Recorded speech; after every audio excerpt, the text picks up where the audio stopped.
Parliamo adesso del settore tessile, un settore in forte trasformazione che ha risentito della crisi economica con il rischio di perdere professionalità che si sono formate nel tempo per produrre la qualità del marchio Made in Italy. Vediamo una realtà che sta facendo fronte alla crisi.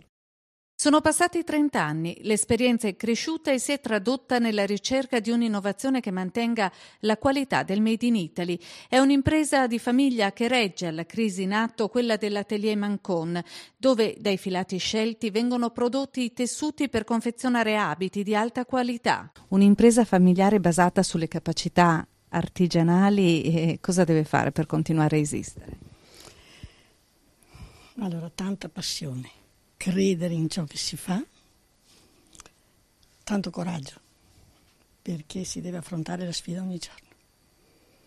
Non c'è una ricetta, ci vuole tanto coraggio e vivere la giornata e presentarsi ogni giorno a sfidare il momento. Confartigianato Nazionale ha creato un marchio 100% italiano, perché dobbiamo differenziare ciò che è il lavoro artigiano, creato con le mani, ma non solo con le mani, con la mente e il cuore, da tutto il resto che propone il mercato al consumatore. E noi a Verona lo stiamo facendo. Sono cambiate molte cose dai primi telai di 30 anni fa, ma resta la passione di imparare un mestiere che conosce tutte le tappe della produzione, dalla tessitura alla realizzazione dei capi. Così c'è spazio anche per Valentina, una stagista del San Micheli, che qui può imparare i segreti di un artigianato che non si improvvisa. Uno degli sbocchi dell'attività è l'esportazione in Nord Europa. La gente cerca ancora il Made in Italy? Sì. Chi sa cosa vuol dire eccellenza, massima qualità, cerca il Made in Italy, soprattutto all'estero cercano il Made in Italy.